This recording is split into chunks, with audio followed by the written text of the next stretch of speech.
ñaareel bi damaa jàpp ni aussi président de la république dafa nekk di foo ak sénégalais yi di jàppale Ousmane Sonko ci lu muy foo ak sénégalais yi ndaxte Penda fii la ñu indi loi proposition de loi modification code électoral en ses articles L29 et L30 ñëpp gis ni nuñ ko defee baaxul n'est-ce pas foofu opposants yi lajj fa lajj bu métti amoon possibilité dem def recours ñu ne nañ bàyyi président mu jël ses responsabilités c'est une faute politique moom président ñu toog di laam-laame naan est-ce que saisir na conseil constitutionnel wala saisirul conseil constitutionnel son porte-parole Abdoulaye Tine génn def communiqué ne le président n'a pas saisi le conseil constitutionnel xam nga kon leer na mais lu tax fii nii Ousmane Sonko naan ñu le président nous a répondu parce que demande d'avis la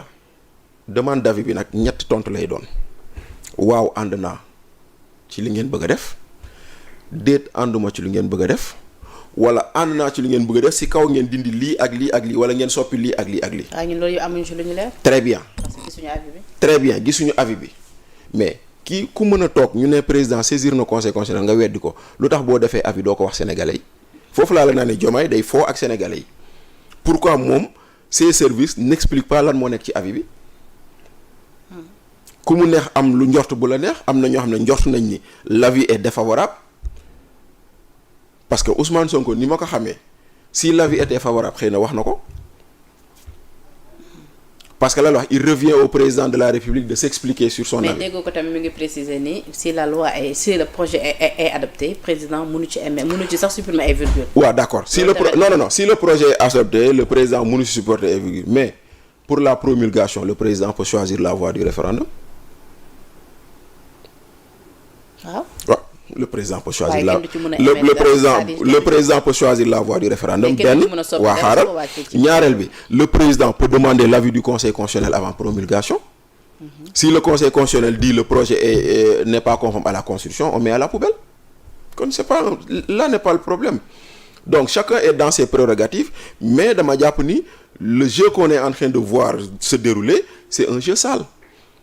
Parce mais que pourquoi vouloir révisionner la constitution ci moment yi te ñenn ngi neen lu mel su amee premier ministre dafay gën a am doole alors que Ousmane Sonko moom il n'est plus premier ministre. wala moom c'est prévu pour mu dellusiwaat. man daal dafa am ñaar yu ma jàpp.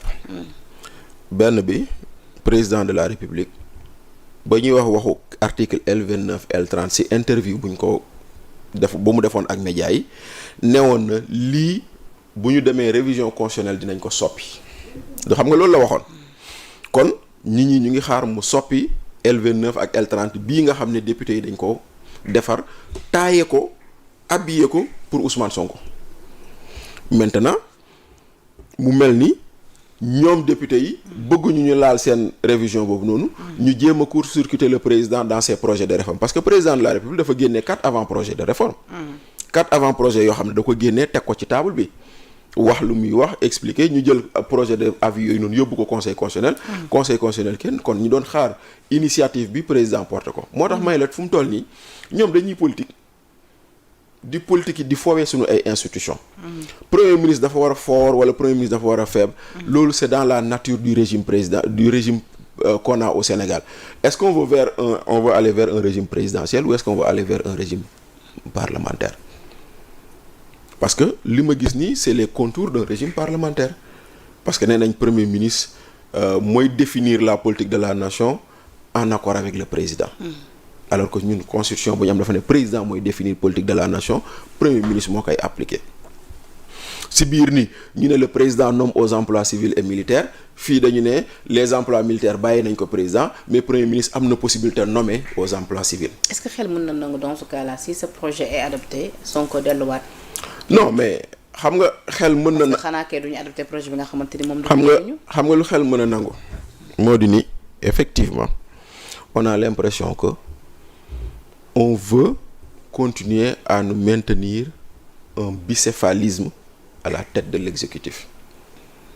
te nag bicéphalisme boobu noonu la ñu bëgg a jëmmal est-ce que xel dina nangu Ousmane Sonko dellu ou pas mën na nekk parce que tey jii nii exemple hypothèse le projet de réforme passe il est adopté le premier ministre nga xam ne Al Amin Lo il a 90 jours après sa nomination pour aller faire sa déclaration de politique générale mu ñëw taxaw def déclaration de politique générale député yi ne ko li nga ñu jox doyuñu on te fait une motion de censure bu boobaa si tu appliques les nouvelles dispositions président mënul nommer premier ministre te waxtaanu ci après président de l'Assemblée nationale léegi bu boobaa bu nee man maa bëgg a dellu premier ministre nag qu'est-ce qui va se passer. wala ñu proposer keneen koo xam te ni Pastef lay. voilà qu'est-ce qui va se passer.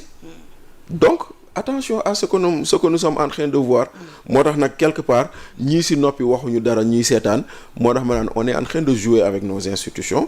dans des situations de guéguerre politique. mais ñëpp toog di ko xool. d'accord coowal Azer bi nag la ñuy dugg rapidement Bachir. mais balaa may jeexal ci loolu Penda. oui.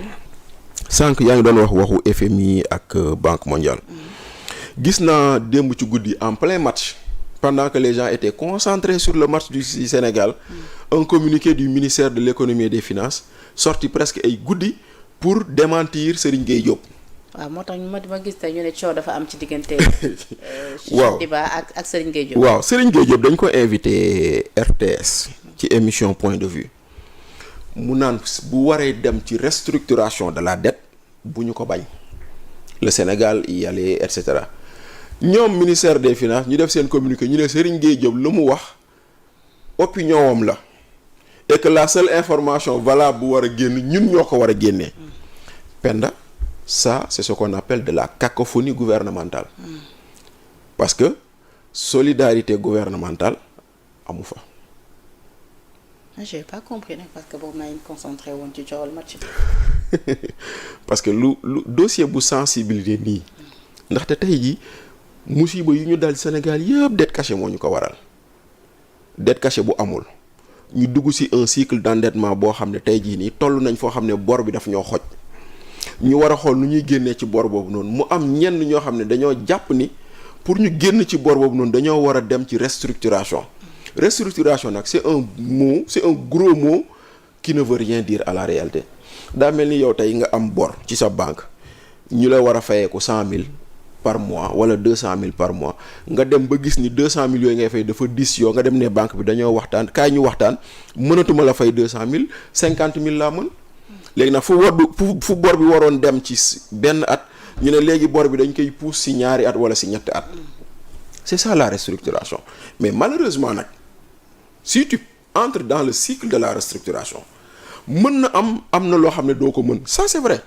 parce que dañ la naan comme si yow da ngaa ñàkk xaalis ba dugg ci restructuration na nga xam ni subvention bii nga doon teg ci njëgu essence bi faaw nga teggi ko parce que il faut nga wàññi ay koppar yoo fayee sa bor na nga xam ni kon subvention bii nga teg ci ceeb bi ak ci diw bi na nga ko teggi loolu c'est des inconvénients qui peuvent arriver dans la restructuration on est d'accord moo tax tey jii ñii di bañ restructuration c'est le coût social la ñu ragal et je les comprends et je suis d'accord avec eux maintenant nag ci kaw loolu nag damaa jàpp ni cohérence gouvernementale dafa manqué fii nii ndaxte peut-être que gouvernement bi à travers le ministre des finances à travers le premier ministre war nañu mën a am une ligne de communication sur la question de la dette ligne boobu noonu kenn waru ko wàcc kon da ngay jàng benn ni amul cohérence bu amoon cohérence Serigne Gueye du wax loo xam ne Cheikh Diba dina ko weddi donc moo tax quelque part la fonction communication nañ ko joxaat gëddëm rawatina quand on est dans des situations de crise. tamit mën nañ ko def en interne. en interne waaw loolu tamit da ciy baax. da ciy baax. solidarité gouvernementale. waaw alors Bachir.